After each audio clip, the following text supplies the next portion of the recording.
Hundreds taking to the streets of the Bahraini city in Sitra. This in the latest episode of a 5-year uprising against the country's monarchy.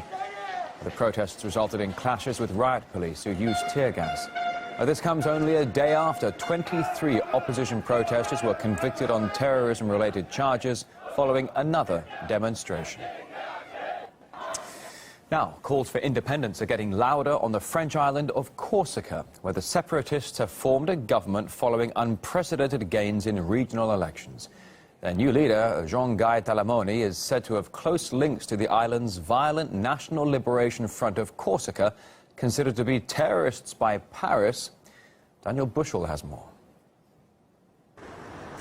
Pro-independence passions here are strong but also focused in working-class neighbourhoods like this one, block after block announcing planned protests for amnestia, Corsican for amnesty. It's an organised movement to free dozens of people some Corsicans call political prisoners, but France has jailed for terrorism and even assassination of top officials.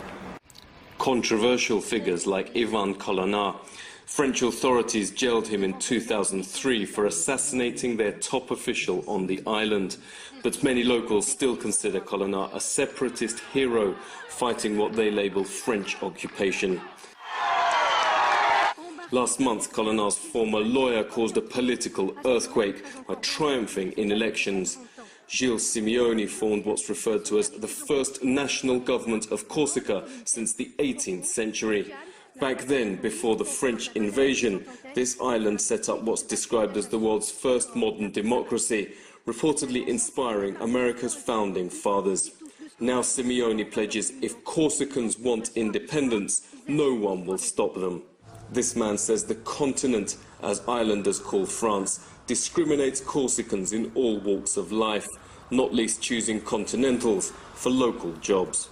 I want independence. Many of my friends do too. My family's fought for years for the right just to speak our language. We had almost 40 years of armed struggle. Thanks to the National Liberation Front of Corsica, the island, for example, now has its own university. But peace today is good for Corsica. I voted for the nationalists.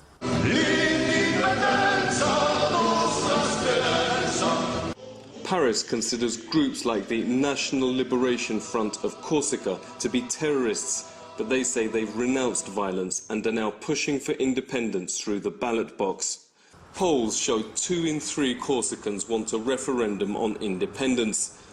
The Corsican people are being progressively destroyed. Each year, 5,000, mostly French people, move here and buy up land. Only 23% of our school children learn our language. The state is Francifying Corsica, so our culture is disappearing. Ironically, a third of French people themselves want rid of what some branded Western Europe's most violent region. Native Corsicans still make up most of the population, and in culture, language, history and location, many feel far closer to Italy than France.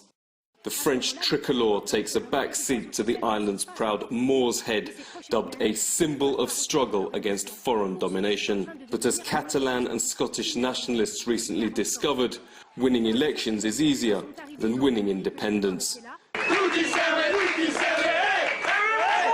Daniel Bushell, RT, in Corsica, France.